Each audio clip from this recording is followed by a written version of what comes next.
ప్రధాని నరేంద్ర మోడీ నాయకత్వంలో మహిళా సాధికారత దిశగా దేశం చారిత్రాత్మక అడుగు వేయబోతుందని కేంద్ర ఉక్కు భారీ పరిశ్రమల శాఖ సహాయ మంత్రి భూపతిరాజు శ్రీనివాసవర్మ అన్నారు. ఆదివారం భీమవరంలోని బీజేపీ కార్యాలయంలో ఎన్డీఏ కూటమి పక్షాలకు చెందిన మహిళా నాయకులతో కలిసి ఆయన విలేకరుల సమావేశంలో మాట్లాడారు. ఈ నెల 16వ తేదీ నుండి 3 రోజుల పాటు జరగనున్న ప్రత్యేక పార్లమెంట్ సమావేశాల్లో మహిళలకు 33% రిజర్వేషన్ కల్పించే బిల్లు ఆమోదం పొందడం ఖాయమని మంత్రి వర్మ ధీమా వ్యక్తం చేశారు. ఈ బిల్లు చట్టంగా మారడం వల్ల రాబోయే అన్ని ఎన్నికల్లోనూ మహిళలు అత్యధిక సంఖ్యలో చట్టసభల్లో ప్రవేశించే అవకాశం కలుగుతుందని ఆయన పేర్కొన్నారు. మహిళా సాధికారత అనేది కేవలం మాటల్లోనే కాకుండా చేతల్లో చూపిస్తున్న ప్రధాని నరేంద్ర మోడీకి ఈ సందర్భంగా ఆయన ధన్యవాదాలు తెలియజేశారు. బీజేపీ రాష్ట్ర అధికార ప్రతినిధి ముళ్లపూడి రేణుక మాట్లాడుతూ కేంద్ర ప్రభుత్వం మహిళల పేరు మీదనే అనేక సంక్షేమ పథకాలు అమలు చేస్తోందని గుర్తు చేశారు. ముఖ్యంగా ముస్లిం మహిళల కోసం ట్రిపుల్ తలాక్ రద్దు చేయడం వల్ల వారిలో ఆత్మస్థైర్యం పెరిగిందని అన్నారు. జన్ధన్ యోజన, పీఎం ఆవాస్ యోజన వంటి పథకాల ద్వారా దేశవ్యాప్తంగా మహిళలు ఆర్థికంగా, సామాజికంగా ఎంతో ప్రయోజనం పొందారని ఆమె వివరించారు. మహిళా రిజర్వేషన్ బిల్లు ఆమోదంపై ప్రజల్లో అవగాహన కల్పించేందుకు రాబోయే 10 రోజుల పాటు ఎన్డీఏ కూటమి ఆధ్వర్యంలో పలు కార్యక్రమాలు చేపట్టనున్నట్టు ఈ సమావేశంలో ప్రకటించారు. సమావేశంలో బీజేపీ మహిళా మోర్చా అధ్యక్షురాలు సత్యవతి, జనసేన నాయకురాలు శ్యామల, బీజేపీ సీనియర్ నాయకురాలు ముదులూరి నాగమణి తదితర మహిళా ప్రతినిధులు పాల్గొన్నారు. దేశంలో దాదాపు అనేక దశాబ్దాలుగా చట్టసభల్లో అనేక రాజకీయ పార్టీలు ఎత్తుగడలతో ఉద్దేశపూర్వకంగా చట్టసభల యొక్క ఆమోదం పొందకుండా ఉన్నటువంటి బిల్లు మహిళా బిల్లు 33% మహిళలకి రిజర్వేషన్ ఏదైతే ఉందో ఆ బిల్లు అనేటువంటి విషయం మనందరికీ కూడా తెలుసు. అయితే అటువంటి మహిళలకు చట్టసభల్లో పెద్ద ఎత్తున పురుషులతో పాటు సముచిత స్థానం కల్పించేటువంటి ఒక చారిత్రాత్మక ప్రాముఖ్యత ఉన్నటువంటి బిల్లు అది. ఆ బిల్లు పార్లమెంట్లో ఆమోదం కాబోతా ఉన్నదనేటువంటి విషయం మీ అందరికీ చెప్తూ ఈ సందర్భంగా ఏదైతే ఎన్డీఏ పార్టీలు ఉన్నాయో అందరూ కూడా పెద్ద ఎత్తున సంతోషాన్ని వ్యక్తం చేస్తూ ఉన్నాం. 16, 17, 18 3 తేదీల్లో కూడా పార్లమెంటు సమావేశాలని నిర్వహించడం జరుగుతూ ఉంది.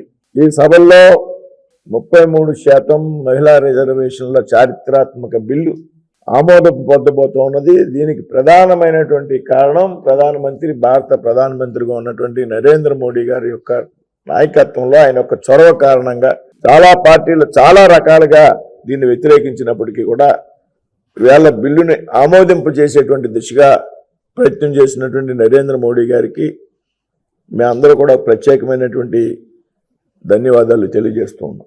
మీ అందరికీ తెలుసు రాబోయే రోజుల్లో జరిగేటువంటి డీలిమిటేషన్, అది ఎన్ని స్థానాలు పెరిగినా, అది 33% ఇంకో శాతం, ఎన్ని స్థానాలు పెరిగినా అందులో 33% స్థానాలు మహిళల కోసం రిజర్వ్ చేయబడతాయి అనేటువంటి విషయం చట్టం కాబోతా ఉంది. దీంతో రాబోయేటువంటి రోజుల్లో ఏదైతే ముందు నుంచి నరేంద్ర మోడీ గారు చెప్తా ఉన్నారో మహిళా సాధికారత అనేటువంటి విషయం, ఏదైతే పెద్ద ఎత్తున మహిళల్ని చట్టసభల్లోకి ప్రోత్సహించడం ద్వారా ఈ సాధికారత సాధ్యమవుతుందనేటువంటి విషయాన్ని మేమంతా కూడా చెప్తా ఉన్నాం. ప్రతి డిలిమిటేషన్ జరిగేటప్పుడు కూడా ఈ మహిళలకు రిజర్వేషన్ అయినటువంటి స్థానాలు మారుతూ ఉంటాయి.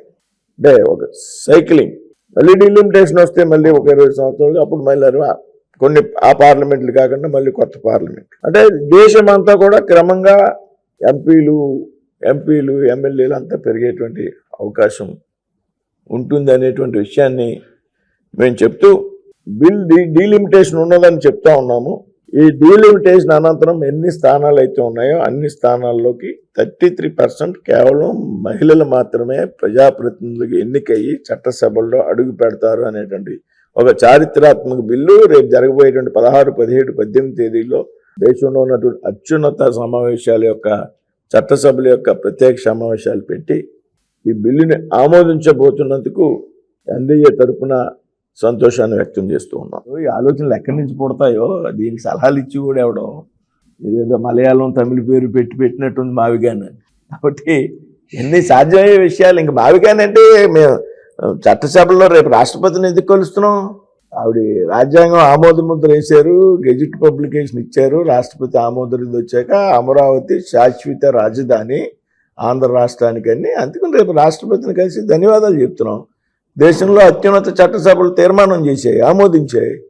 ఇంకా మావిగాను మూవిగాను అదో కథలిక్కు కేదలిక్కు ఇవన్నీ ఎక్కడ అవుతాయావో. మావిగాన్ అంటే పిచ్చివాడు అని వచ్చిందా? అయ్యో నాకు తెలియదు. మావిగాన్ వాళ్ళు విజ్ఞతకు వదిలేయాలంటే. ఇప్పుడు రాష్ట్ర అభివృద్ధి గాడిలో పడుతుంది, రాజధానిలో పనులు ప్రారంభమయ్యాయి. కేంద్ర ప్రభుత్వం ఆంధ్రప్రదేశ్ అభివృద్ధికి పెద్ద ఎత్తున, రాజధాని అభివృద్ధికి, లేకపోతే పోలవరం అభివృద్ధికి పెద్ద ఎత్తున నిధులు మంజూరు చేస్తూ ఉంది.